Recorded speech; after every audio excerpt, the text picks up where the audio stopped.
Stop. Don't you dare put that needle in him. The scream echoed through the sterile hallway of Jackson Memorial Hospital in Miami. Every head in the ER turned toward the young nurse who just knocked the syringe out of Dr. Morrison's hand, sending it clattering across the floor. Dr. Morrison's face went red. "Nurse Reyes, have you lost your mind?" Luna Reyes stood between the doctor and the unconscious man on the gurney, her whole body shaking but her voice steady. "That's the wrong dosage. That's 10 milligrams of epinephrine. For his weight and condition, that would stop his heart. Check the chart. I've been practicing medicine for 20 years. Then check the chart." Luna's voice cracked. "Please, I'm begging you. Just look." The ER went silent. Security was already moving toward her. Dr. Morrison was a legend, brilliant, respected, untouchable. And Luna? She was a 27-year-old nurse with student loan debt and a reputation for being too emotional. Dr. Morrison snatched the chart, his face smug, then went pale. "Oh my God!" His hand trembled. You're right. The decimal point. You almost killed him," Luna whispered, looking at the unconscious stranger whose life she'd just saved. Dark hair, strong jaw, wearing an expensive suit despite being found collapsed in a Publix parking lot. Before this goes any further, if you've ever believed in taking a chance on someone, in choosing hard over comfort, please stay with us. Subscribing, liking, or sharing this story isn't about supporting a channel. It's about standing behind stories that remind us who we are. If that matters to you, even a little, stay. She didn't know his name. Didn't know he'd heard everything from the edge of consciousness. Didn't know that in 3 days, when he woke up, everything about her struggling, exhausting life was about to change. Because the man on that gurney wasn't just anyone. He was Dante Morales, CEO of Morales Enterprises, worth $2.3 billion according to Forbes. And he'd just heard a nurse risk everything to save his life. 48 hours earlier, Luna Reyes was having the worst week of her life. Monday, her car died. Again.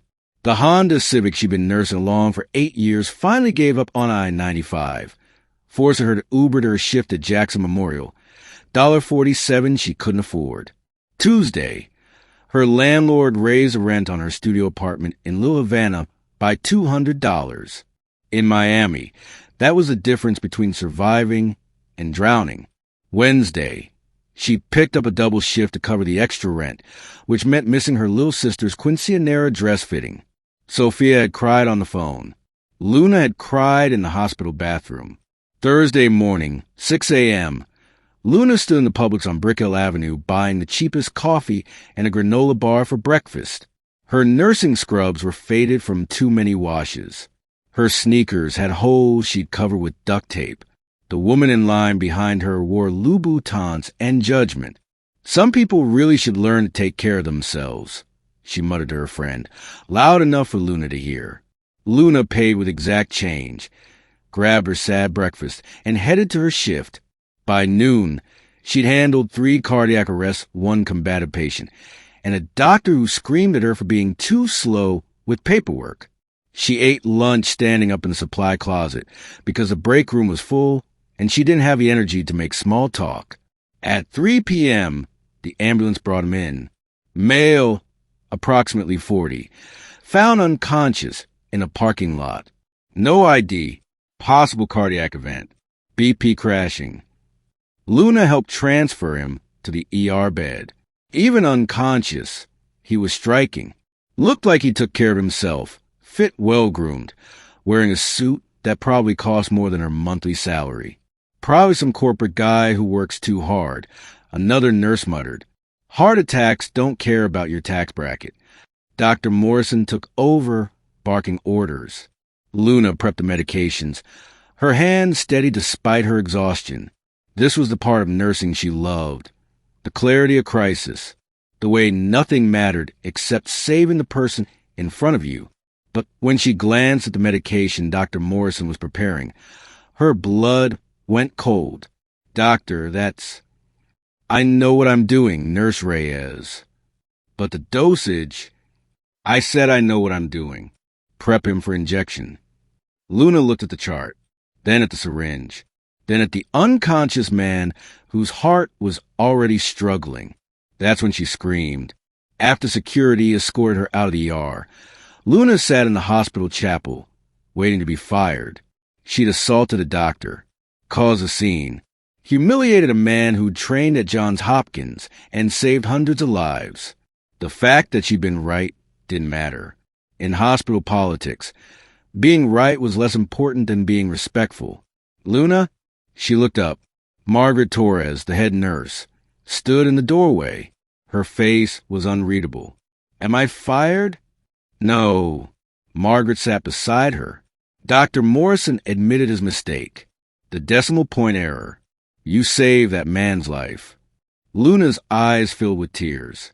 Then why do I feel like I did something wrong? Because you challenged authority, made people uncomfortable. But Luna, Margaret squeezed her hand. You did the right thing. That's more important than being comfortable. What happens now? Now we wait for the patient to wake up. He's stable. You saved him. Luna went home that night to her tiny apartment, made ramen for dinner, and tried not to think about how close she'd come to losing everything.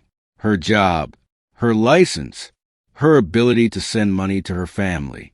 She didn't know that across town, in a private room at Jackson Memorial, a man was slowly regaining consciousness. Sometimes doing the right thing feels terrifyingly like doing the wrong thing. Sometimes standing up means standing alone, risking everything you work for because your conscience won't let you stay silent. If you've ever had to choose between what's safe and what's right, if you've ever wondered whether one person can really make a difference in a system that doesn't always reward courage, then maybe you understand why Luna's hands were shaking in that chapel. Why some victories feel like losses until enough time passes to see their true weight. 3 days later, Luna was restocking supplies when Margaret found her. The patient from Thursday. He's awake, and he's asking for you. Why? He heard everything. Wants to thank you personally. Luna's heart raced. She didn't want thanks. She just wanted to do her job and go home and figure out how to afford her new rent. But she followed Margaret to the private room. The man was sitting up, still looked pale, but his eyes were alert. Sharp. He looked at Luna like he was solving a puzzle. You're the nurse who saved my life. I was just doing my job.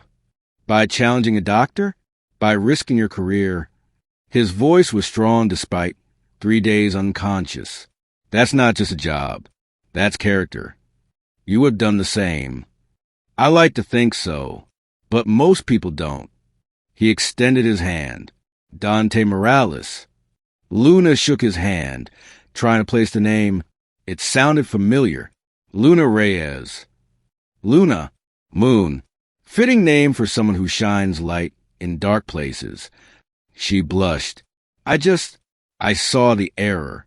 You couldn't let me die. His gaze was intense. Even though you didn't know me, even though it cost you, that matters. You should rest. Your heart will recover, thanks to you. He paused. How can I thank you properly? You just did. I mean, really thank you. Name it. Anything. Luna thought about her car, her rent, her sister's quinceanera, the student loans that would follow her to the grave. I don't need anything. Just get better. She left before he could press further, uncomfortable with the intensity of his attention. Dante watched her go, something shifting in his chest that had nothing to do with his recent cardiac event. After Luna left, Dante pulled out his phone and called his assistant. Marcus, I need you to find out everything about a nurse named Luna Reyes, Jackson Memorial, and I need it by tonight. Sir, you just woke up from a cardiac episode. Maybe you should rest. This is important. And Marcus, be discreet. I don't want to know. By evening, Dante had a file. Luna Reyes, 27, nursing degree from Florida International University, graduated top 5% of her class. Student loan debt, $87,000. Works 60-hour weeks at Jackson Memorial plus weekend shifts at a clinic in Little Havana. Sends money home to her mother in Hialeah every month to help with her teenage sister's expenses. Car, broken down. Apartment, studio, rent just increased. Dating life, non-existent. Social life, non-existent. This woman had saved his life and was barely surviving herself. Dante made some calls. The next morning, Luna arrived at work to chaos. Did you hear? Another nurse grabbed her. Someone donated $5 million to the hospital. Anonymous, but it's earmarked specifically for nursing staff bonuses and student loan assistance. Luna's heart skipped. What? They're paying off nursing student loans. Up to $100,000 per nurse. Luna, this would wipe out your debt. Luna couldn't process it. Couldn't believe it. After years of suffocating under loan payments. Suddenly, freedom? Who would do that? Nobody knew. But Luna had a suspicion. She found Dante still in his hospital room, looking stronger, reviewing documents on his laptop. You did this. He looked up, unsurprised. Did what? The donation. The student loans. That was you. I have no idea what you're talking about. Dante, even if I did, hypothetically, would that be so terrible? You saved my life. I'm simply evening the scales. By throwing money around? By investing in people who actually deserve it. His tone sharpened. Do you know how much I spend on charitable donations every year? Galas where rich people congratulate themselves for caring. Foundations that spend 70% on administrative costs. This, if it were me, would be the first time in years my money actually helped someone who needed it. Luna sank into the visitor chair. I didn't save you for money. I know. That's exactly why you deserve it. They stared at each other, chemistry crackling in the sterile air. Who are you really? Luna asked quietly. Right now? Just a man who almost died and got a second chance. A man trying to figure out what to do with that second chance. And the rest of the time? Dante smiled slightly. So, Morales Enterprises. Tech and real estate. Forbes says I'm worth about $2.3 billion. Though their numbers are always outdated. Luna's eyes widened. You're that Dante Morales. Unfortunately. So this is what? Charity? Your good deed for the year. This is me recognizing that the woman who saved my life is struggling to survive while I have more money than I'll ever spend. This is me trying to do something that actually matters. I can't accept this. The donation was to the hospital, not to you personally. You can't reject it without affecting every other nurse. Luna realized she'd been outmaneuvered. That's manipulative. That's strategic. I'm a CEO. It's what I do. Despite her frustration, she laughed. You're impossible. I've been called worse. Money can't buy integrity, but it can ease the burden of those who have it. Sometimes the people who deserve help most are the ones too proud to accept it. Maybe that's why true generosity requires strategy, not just giving, but giving in ways that make it impossible to refuse without hurting others. If you've ever struggled with accepting help, if you've ever wondered whether pride is strength or just another form of self-sabotage, then maybe you understand Luna's conflict. Why some gifts feel more like obligations. Why gratitude can be complicated when you're used to doing everything yourself. 2 weeks later, Dante was discharged with strict orders, rest therapy, lifestyle changes. He sent Luna flowers at work. She sent them back. He sent a thank you card. She didn't respond. He showed up at the Whole Foods on Biscayne where she shopped after night shifts, pretending to be surprised to see her. Are you stalking me? I'm grocery shopping. Can a man buy overpriced organic produce? At 11 p.m., in the same store as me? Coincidentally? Pure chance. His eyes twinkled. Although, since we're both here, can I buy you coffee? The cafe is still open. I should say no. But you won't, because you're curious. About me. About why a billionaire is pursuing a nurse who wants nothing to do with him. I never said I wanted nothing to do with you. So coffee? She sighed. One coffee. Then you leave me alone. They sat in the Whole Foods cafe at midnight, the only customers, drinking terrible coffee and talking for 3 hours. Dante told her about growing up poor in Austin, working construction to pay for community college, building his first tech startup in his garage, about the loneliness of success, the people who only saw his bank account. Luna told him about her family, her dreams of becoming a nurse practitioner someday, her sister Sophia, who wanted to be a doctor. Why nursing? Dante asked, because I like helping people. Directly, not from a distance. And the money matters because it has to, but it's not why I do it. You're remarkable, you know that? I'm ordinary, just trying to survive. Ordinary people don't risk their careers to save strangers. Ordinary people don't work 60-hour weeks and still send money home. You're extraordinary, Luna. You just don't see it. She blushed. You barely know me. I know you saved my life. I know you rejected money most people would have grabbed. I know you care more about doing right than being comfortable. He leaned forward. That's enough to know you're worth knowing better. This can't work. We're from different worlds. So what? I don't care about worlds. I care about you. The coffee had gone cold. The store was closing. One dinner, Dante said. Real dinner. Not Whole Foods cafe. Let me take you somewhere nice. I can't afford nice. My treat, please. She should say no. Should protect herself. Should remember that billionaires don't fall for broke nurses with student loan debt. Okay, one dinner. His smile lit up the empty store. Dante took her to his favorite restaurant.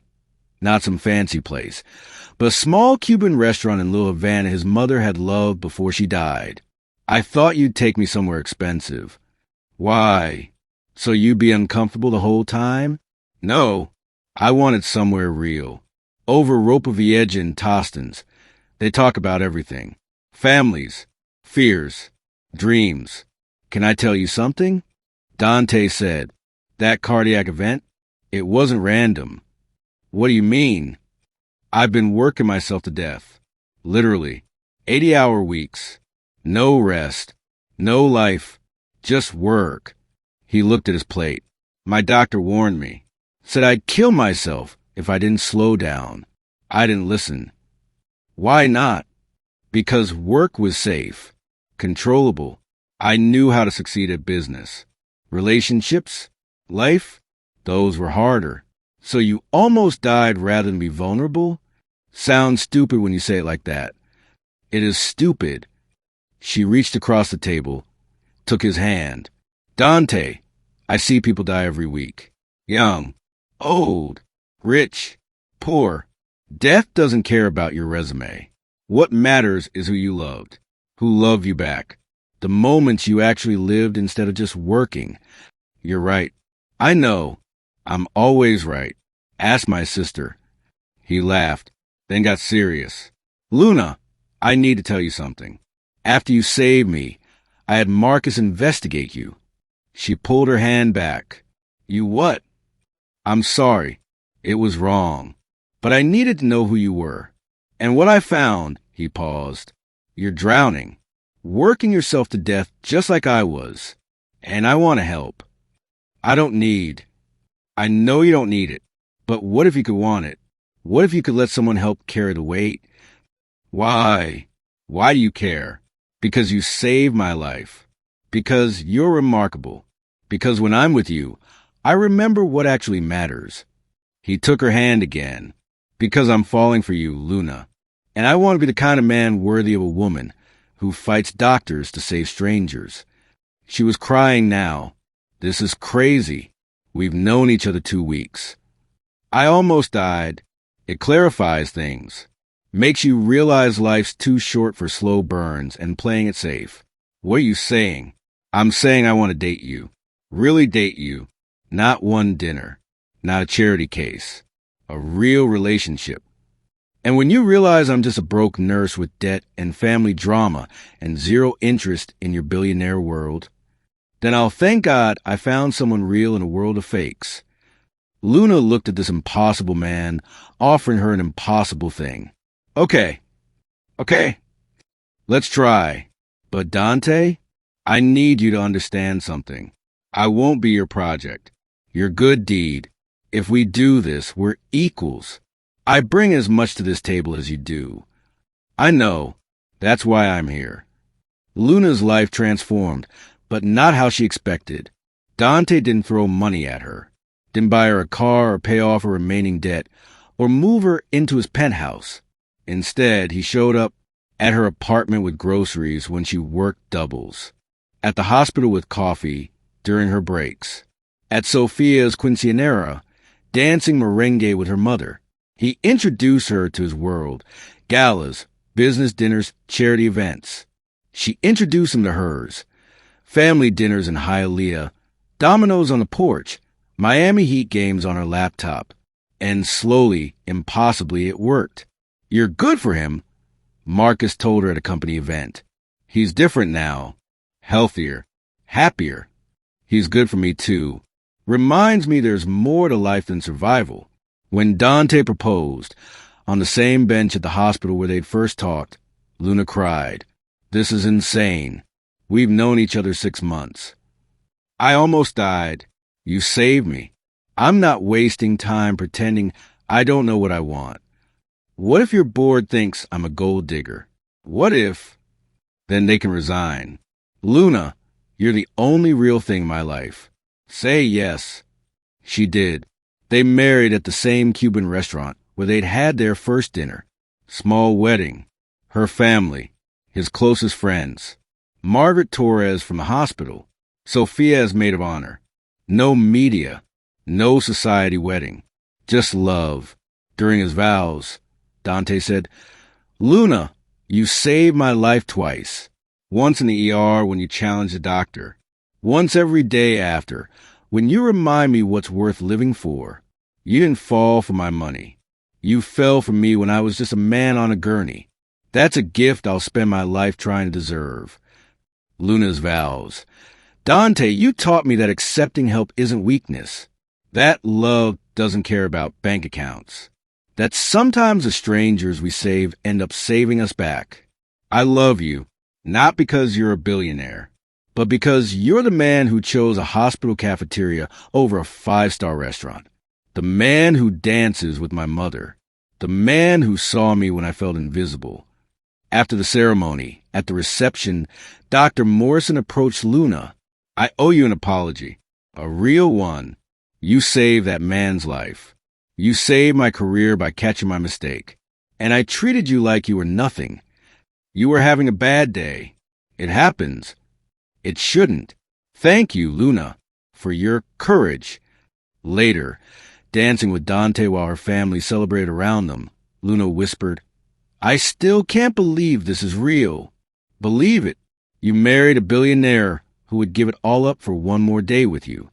You're disgustingly romantic. I almost died. It makes you sappy. She laughed. I love you. I know.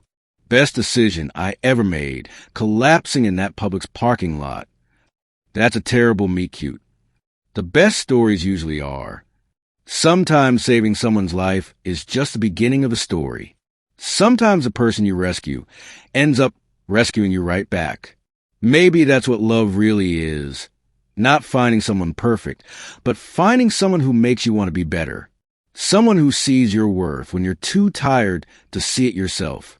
If this story reminded you that courage matters, that one moment of standing up can change everything, that real love doesn't care about the size of your bank account, but the size of your heart, then maybe you understand why Luna's story isn't really about a billionaire. It's about a woman who knew her worth long before anyone else recognized it. Luna stood at a podium at Jackson Memorial, cutting the ribbon on the new Luna Reyes Nursing Excellence Center, a state-of-the-art facility Dante had funded in her honor. 2 years ago, I almost got fired for challenging a doctor.